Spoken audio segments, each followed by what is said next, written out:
Welcome! Today we are discussing healthy eating, not as a temporary restriction, but as a way to fuel our bodies and minds. Why is it that we often know what is healthy, but find it so distinctively difficult to follow through with our choices? It's a fundamental conflict between our biology and our modern environment. Our brains are hardwired to crave high-calorie foods because, in the past, calories were scarce. Today, processed foods are specifically engineered to trigger the brain's dopamine response, making them highly addictive. To change your eating habits, you have to rethink your relationship with food. It's not about punishment, it's about nourishment. Many people get confused by the constant stream of different advice. What is the most basic way to break down a healthy meal? The simplest way is to look at your plate through the lens of balance. A good rule of thumb is to prioritize volume from the right sources. You should fill up half your plate with non-starchy vegetables. Then, add in a source of lean protein and some complex carbohydrates. These provide a steady release of energy, so you don't run out of steam halfway through the day. What happens to our physiological state when we cut down on sugar and highly processed snacks? Your blood sugar levels finally stabilize. When you eat simple sugars, your insulin spikes, and then it drops rapidly, which causes brain fog and irritability. By choosing whole foods, you keep your energy levels on an even keel.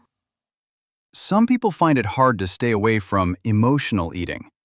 How can we deal with cravings when we are stressed? This is where mindful eating comes in. Instead of just gobbling down your food while working, you should slow down. Check in with your body's satiety signals. Are you actually hungry, or are you just thirsty? Often, our brains mix up these signals. Is it truly effective to set aside time for meal planning? Absolutely. If you don't have a plan, you are more likely to resort to convenience foods that are high in sodium. Prepping your meals helps you stick to your goals because the healthy choice becomes the path of least resistance. It's all about taking control of what we put into our bodies. Exactly. Small changes add up over time. You don't have to be perfect. You just have to be consistent. There is a major obstacle that stands in everyone's way: junk food. Why is it that we often know what is healthy, but find it so difficult to follow through with our choices when we see a burger or a bag of chips? It's because junk food is designed to bypass your willpower. These foods are often hyper-palatable, meaning they have the perfect ratio of salt, sugar, and fat to trigger a massive dopamine hit in your brain. When you eat them, your brain's reward center lights up, making you want to come back for more, even if you aren't actually hungry. So it's almost like a chemical reaction? Precisely. Junk food manufacturers often aim for what scientists call the bliss point. This is the specific amount of sweetness, saltiness, or richness that maximizes pleasure. When you consume these foods regularly, your taste buds get used to extreme flavors. Natural foods, like an apple or a salad, start to taste boring in comparison. You have to give up junk food for a while to reset your palate. What does junk food actually do to our bodies in the short term? It causes a massive spike in blood sugar, followed by a crash. This crash makes you feel tired, shaky, and, ironically, even hungrier for more sugar. It's a vicious cycle. Furthermore, junk foods are usually empty calories, meaning they provide energy but lack the essential vitamins and minerals your body needs to function properly. If someone wants to cut out junk food, where should they start? Don't try to do away with everything at once. Start off by identifying your trigger foods, the ones you can't stop eating once you start. Instead of keeping them in the house, replace them with healthier alternatives. If you crave something crunchy, reach for nuts or carrot sticks instead of chips. Is it okay to have cheat meals? I prefer the term flexibility. If you strictly forbid certain foods, you will only crave them more. Instead, set limits. If you decide to indulge occasionally, do it mindfully. Enjoy every bite rather than wolfing it down while distracted.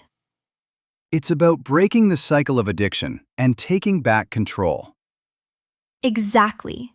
Once you clean up your diet, you'll find that you have more stable energy and better mental clarity. The fog created by junk food finally clears away. We've discussed how junk food acts as a trap for our biology. But as we look into the long-term effects, it's not just about weight gain. It's about how these processed ingredients mess with our mental clarity and mood. Why is it that we often know what is healthy, but find it so difficult to follow through with our choices when we are surrounded by convenience? It comes down to availability and decision fatigue. When you are tired at the end of the day, your brain doesn't want to think through a complex recipe. It wants the path of least resistance. Junk food is designed to be the easy win. However, the cost is high. Highly processed fats and refined sugars cause neuroinflammation, which can lead to that sluggish feeling we call brain fog. So, if we want to get out of this trap, we need to change our environment, not just our willpower? Exactly. You have to set yourself up for success. If you keep junk food in your pantry, you will eventually give in and eat it. But if you stock up on whole foods, things that come from the earth, not a factory, you change the default setting of your life. What about the ingredients we can't even pronounce?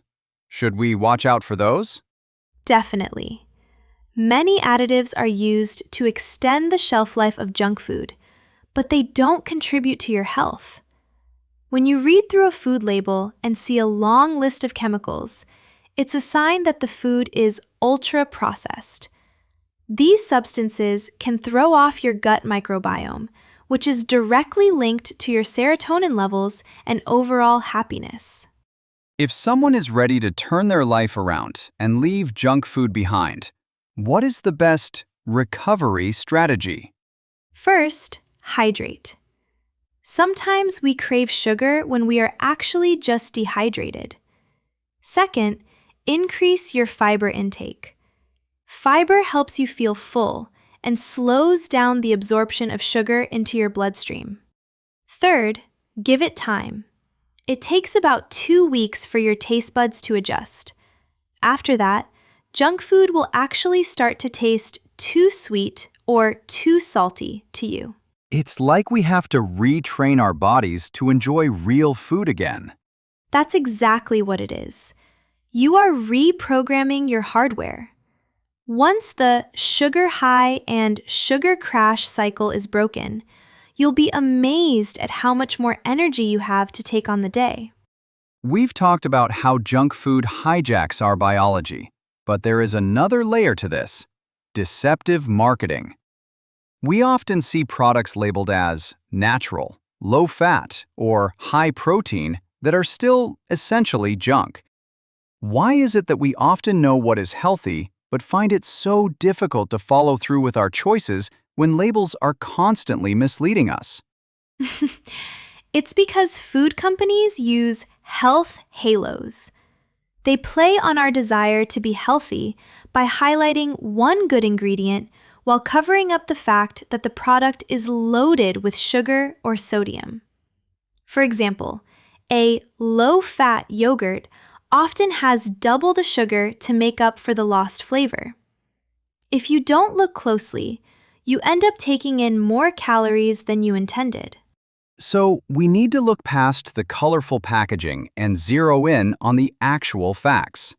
Precisely. You have to ignore the claims on the front of the box and turn it over to the back. The ingredient list is the only place they have to tell the truth. Ingredients are listed by weight, from highest to lowest. If sugar is in the top 3, it's basically junk food in disguise. That sounds like it requires a lot of mental energy. How can we simplify this process so we don't give up at the grocery store? A great strategy is to shop the perimeter. Most grocery stores are laid out the same way. Fresh produce, fruits, and vegetables are around the edges. The middle aisles are where the highly processed, shelf-stable junk food is kept.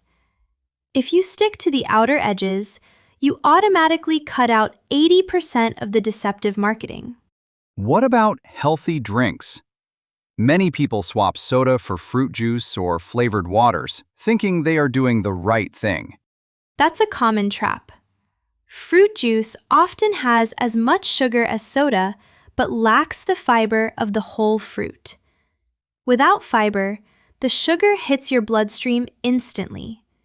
It's better to go for whole fruit and plain water. If you find plain water boring, infuse it with lemon or cucumber to jazz it up without adding chemicals.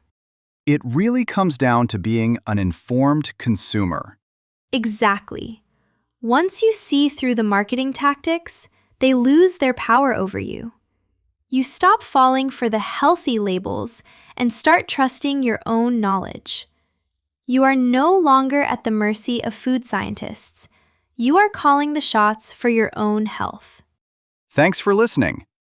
Next time you see a superfood label, read through the fine print before you buy into the hype. Bye!